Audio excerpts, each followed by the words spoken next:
Cuvântul ăsta, te iubesc, este folosit zilnic pe acest pământ de mulți oameni. Și pe cât de mult este folosit, pe atât de mult este irosit de mulți. Fiindcă mulți îl folosesc într-un fel neadecvat. Unii spun te iubesc și o spun din pismă. Unii spun te iubesc și o spun din ură. Unii spun te iubesc și te mint în față. Alții spun că te iubesc și nu e adevărat nimic.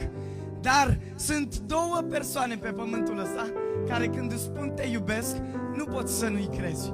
Nu ai cum să nu-i crezi. Mama și tata. Când mama spune te iubesc, sigur te iubește. Mama și dacă ești urât te iubește. Haideți să fim serioși. Mama și dacă ești frumos și dacă ești chiop te iubește. Mama te iubește și dacă ești orb. Mama te iubește și dacă ești de altă culoare. Mama te iubește și dacă nu ești copilul ei de sânge. Mama te iubește întotdeauna. Tatăl și el te iubește.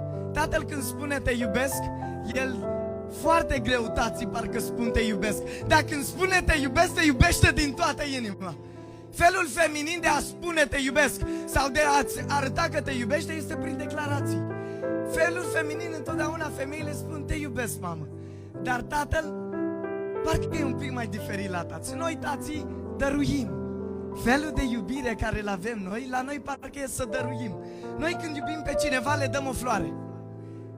Sau când iubim mai mult pe cineva le dăm un buchet de flori.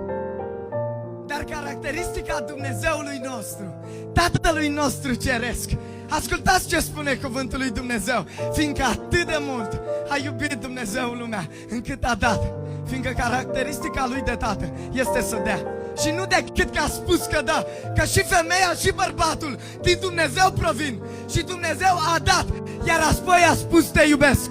Dumnezeu a dat. Și iată dovada iubirii sale.